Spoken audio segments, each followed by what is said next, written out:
നമസ്കാരം. കേരള വിഷൻ ന്യൂസിന്റെ എല്ലാ പ്രിയ പ്രേക്ഷകർക്കും ഒരു നല്ല ദിവസം ആശംസിക്കുന്നു. ഇന്ന് മാർച്ച് 8 അന്താരാഷ്ട്ര വനിതാ ദിനം. സമത്വം, ലിംഗനീതി, സ്ത്രീ ശാക്തീകരണം തുടങ്ങിയ മുദ്രാവാക്യങ്ങൾക്ക് കൂടുതൽ ശക്തി പകർന്നുകൊണ്ട് ഒരു വനിതാ ദിനം കൂടി നമുക്ക് മുന്നിലെത്തിയിരിക്കുകയാണ്. ലോകത്തെ കൂടുതൽ മനോഹരമാക്കുന്ന എല്ലാ കരുത്തുറ്റ സ്ത്രീകൾക്കും സ്നേഹം നിറഞ്ഞ വനിതാ ദിനം ആശംസിക്കുകയാണ്. അതുപോലെ തന്നെ കായിക പ്രേമികൾ എല്ലാം കാത്തിരിക്കുന്ന ഒരു ദിവസം കൂടിയാണ് ഇന്ന്.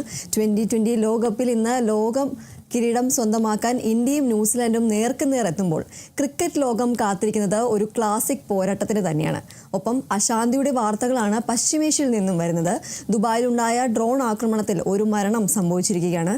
തുടങ്ങി ഈ ഒരു പുത്തൻ വാർത്താ ദിനത്തിലും നിരവധി വാർത്തകളും വിശേഷങ്ങളും ഉണ്ട്. വാർത്തകളിലേക്ക് എല്ലാം വിശദമായി തന്നെ എത്താം. അതിനു മുമ്പ് നോക്കാം ടോപ്പ് ഹെഡ്ലൈൻസ്.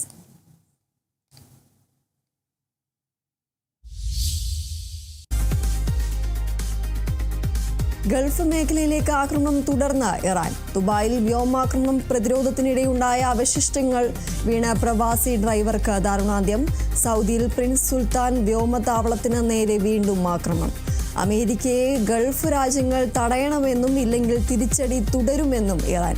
ഇറാന്റെ എണ്ണ സംഭരണ കേന്ദ്രങ്ങളെ ലക്ഷ്യം വെച്ച ഇസ്രായേൽ അമേരിക്ക സംയുക്ത ആക്രമണത്തിൽ വൻ നാശനഷ്ടം.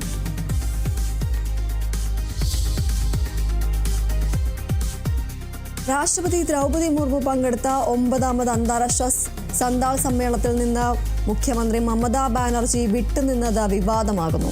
പ്രോട്ടോകോൾ പ്രകാരം രാഷ്ട്രപതിയെ സ്വീകരിക്കേണ്ട മുഖ്യമന്ത്രിക്ക് പകരം എത്തിയത് മേയർ. മമതാ ബാനർജിക്ക് തന്നോട് എന്താണ് ദേഷ്യമെന്ന് രാഷ്ട്രപതി ദ്രൗപദി മുർമു.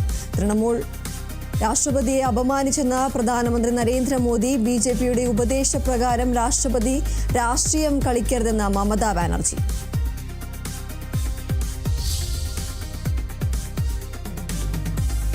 ഇന്ന് അന്താരാഷ്ട്ര വനിതാ ദിനം. സമത്വത്തിനും അവകാശത്തിനും സ്ത്രീകൾ നടത്തിയ പോരാട്ടത്തിന് ആദരം അർപ്പിച്ച ലോകം.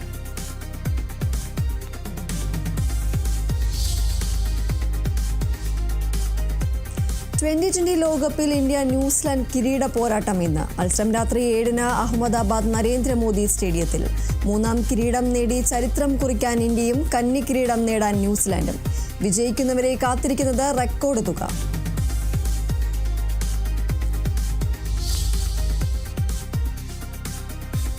ഇന്ത്യൻ സൂപ്പർ ലീഗിൽ കേരള ബ്ലാസ്റ്റേഴ്സിന് തുടർച്ചയായ 4ാം തോൽവി. ചെന്നൈ FC തോറ്റത് എതിരില്ലാത്ത ഒരു ഗോളിന്. പോയിന്റ് പട്ടികയിൽ 12ാം സ്ഥാനത്ത് തുടർന്ന് ബ്ലാസ്റ്റേഴ്സ്. അടുത്ത മത്സരം മാർച്ച് 14-ന് കൊൽക്കത്തയിൽ ഈസ്റ്റ് ബംഗാളുമായി.